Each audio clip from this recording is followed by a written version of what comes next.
amis, j'espère que vous allez bien. J'ai constaté une chose.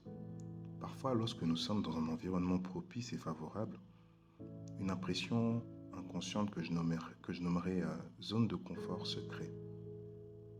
En fait, dans cette zone, nous pouvons penser être dans la droiture du Seigneur, dans l'amour, dans la justice, dans la paix, dans la sagesse. Mais surtout, on peut quelque part croire qu'on est ce chrétien transformé à l'image du Christ parce que on voit en nous des attitudes et on se dit oui, je suis arrivé.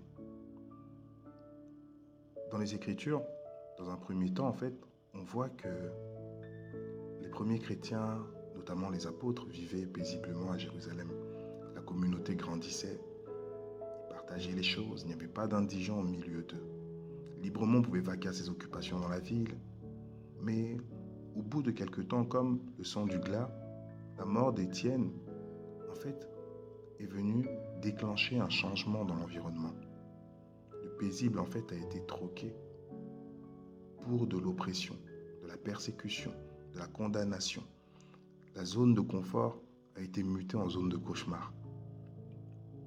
Et on voit aussi que dans le livre de Actes 4, le verset 19, justement, ces mêmes disciples qui vivaient paisiblement demandent au Seigneur une pleine assurance pour braver les dangers.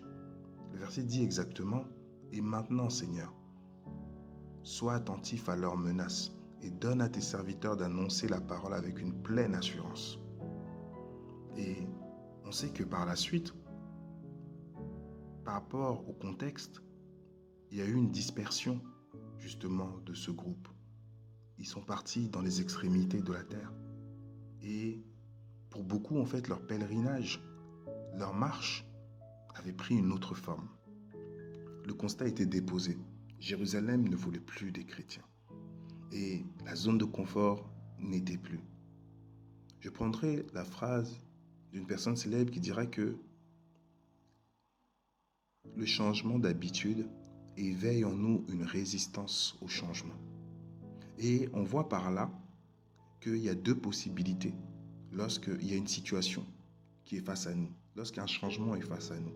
Donc lorsqu'on change d'environnement, de contexte, de vie, il y a deux choses.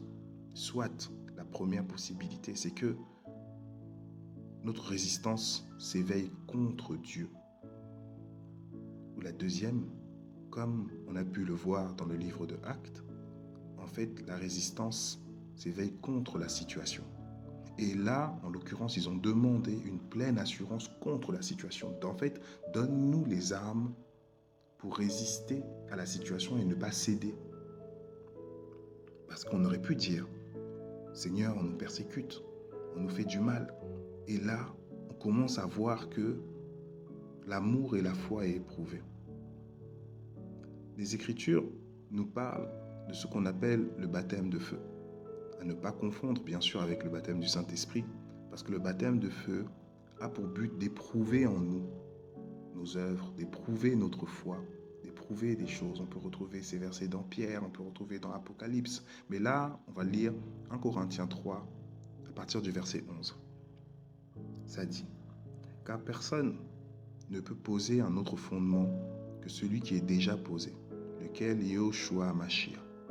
Mais si sur ce fondement, quelqu'un édifie de l'or, de l'argent, des pierres précieuses, du bois, du foin et du chaume, l'œuvre de chacun sera manifestée, car le jour la fera connaître, parce qu'elle se révèle dans le feu, et le feu éprouvera ce que l'œuvre de chacun. Si l'œuvre que quelqu'un a édifiée dessus demeure, il recevra la récompense. Mais si l'œuvre de quelqu'un est brûlée, il en subira un préjudice. Mais pour lui, il sera ainsi sauvé comme à travers le feu. Ne savez-vous pas que le temple de Dieu est... Non, vous ne savez pas que vous êtes le temple de Dieu et que l'Esprit de Dieu habite en vous. Par ce verset, on comprend que le feu vient éprouver en fait les choses en nous. Et notamment le changement d'environnement, de vie, de situation, de lieu ou même de statut, quoi que ce soit. En fait, c'est aussi un moyen d'éprouvement parce que ça met à contribution quelque chose en nous. Des fois, ça ne nous plaît pas. Et on voit si notre amour demeure ou pas, si notre justice demeure ou pas. Et en fait, ça vient peser en nous sur la balance de justice, sur la balance de droiture, sur la balance d'amour. J'aurais une question à te poser. Si tu étais dans une extrême pauvreté, servirais-tu encore le Seigneur avec le même zèle? Ou dans une richesse extrême, est-ce que tu lui accorderais le même temps? Aimerais-tu encore Dieu si on te coupait les mains? Tu lui en voudrais. Ou si durant 1 an il ne te parlait plus, est-ce que tu croirais encore en lui? Mais comme tu n'as pas vécu cette situation, tu peux voir une personne plus faible que toi dans la foi. Tu jugeras cette personne. Mais n'ayant pas vécu, tu ne peux pas. Marchons avec humilité. Et j'ai compris une chose. Les changements dans nos vies viennent éprouver nos œuvres. Chaque bouleversement est un enseignement pour nous et pour toujours mieux connaître les facettes du Seigneur, pour toujours mieux nous rapprocher de lui. Le Seigneur, il dit que dans Hébreu, ce qu'il a commencé, il le finira. Et ce qu'il a commencé, c'est lui qui nous ramène à la perfection. Et pour nous ramener à la perfection, c'est comme s'il y avait plusieurs bassins, un bassin d'eau, de feu, et à chaque fois, il nous met dedans pour enlever les scories. Mais quand on est bien, quand dans notre vie, les choses sont là, il y a des petits tracas. On prie, mais lorsqu'on change d'environnement, ce n'est plus le même caractère qui est affiché. J'ai une petite histoire. Il y a une dame que je connais qui était mariée en fait à son mari durant 30 ans et jusqu'à ce que celui-ci rende son souffle. Et son mari n'était pas converti, il était païen. Donc cette dame basait sa vie et menait sa vie dans comment dire ça? Elle menait une guerre en fait pour la conversion de son mari. Elle priait tout le temps pour lui. Lui, il combattait, elle pleurait, c'était difficile, des tracas et tout ce qui s'ensuit. Et le jour où ce mari est mort, en fait, il y a eu un bouleversement, sans compter le chagrin, les habitudes. Mais cette femme ne savait plus quelle guerre mener en fait. Et elle a été éprouvée maintenant sur ce qu'elle avait bâti avec le Seigneur. C'est-à-dire qu'elle avait pris une habitude. Durant 30 ans de sa vie, c'était la guerre, il faut qu'il se convertisse. C'était un objectif. C'était, il me fait du mal. C'était, en gros, je souffre à cause de lui. Il y avait tout, en fait, qui était posé sur lui. Mais quand maintenant, ce fautif-là n'est plus, ce motif-là n'est plus, tu as bâti sur Christ ou tu as bâti sur une situation. Et ce changement-là, en fait, environnemental, a produit autre chose, a cassé sa foi. Et maintenant, cette personne a commencé à chercher des solutions ailleurs, à essayer de trouver d'autres choses pour combler. Mais ce qui était bâti à la base n'était pas là. Et cette personne se disait, en fait, je suis devenu fragile. Je n'ai plus la même ferveur. Je n'ai plus la même force. Pour ne pas être trop long, mes amis, restons humbles, car aujourd'hui on peut se sentir fort et être dans notre zone de confort. Mais demain, ça peut être ton tour.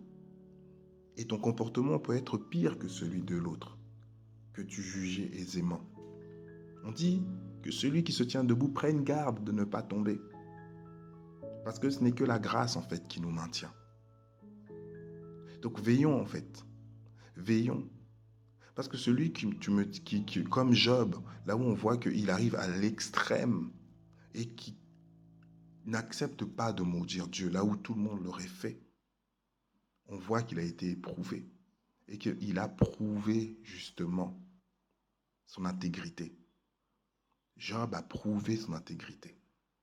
Et on prouve, l'amour, ce n'est pas le fait de le dire, Jésus, je t'aime, Seigneur. L'amour, c'est l'acte. Et l'acte se prouve dans les pires moments. Ce n'est pas seulement quand tout va bien. C'est quand les choses vont mal qu'on prouve qu'on aime les autres. Quelle gloire y a-t-il à aimer une personne qui nous fait toujours du bien, qui fait ceci, qui est là pour nous? Mais l'amour, c'est quand justement cette personne te fait du mal. C'est quand cette personne te cause du chagrin. C'est quand cette personne va dans le contraire. La Bible te dira, si tu sais faire du bien, continue à le faire. Donc je t'encourage, continue, parce que garde cette nature du Seigneur qui m'a donné aujourd'hui en me disant, tu sais, il m'a dit, prends ma nature. Si l'autre est infidèle, toi demeure fidèle, parce que tu dois être à ma ressemblance. Parce que moi, même si vous, vous êtes infidèle, moi, je suis fidèle. Je ne corromps pas ma fidélité pour votre infidélité. Donc toi, demeure fidèle, même si les autres ne le sont pas. Soyez bénis.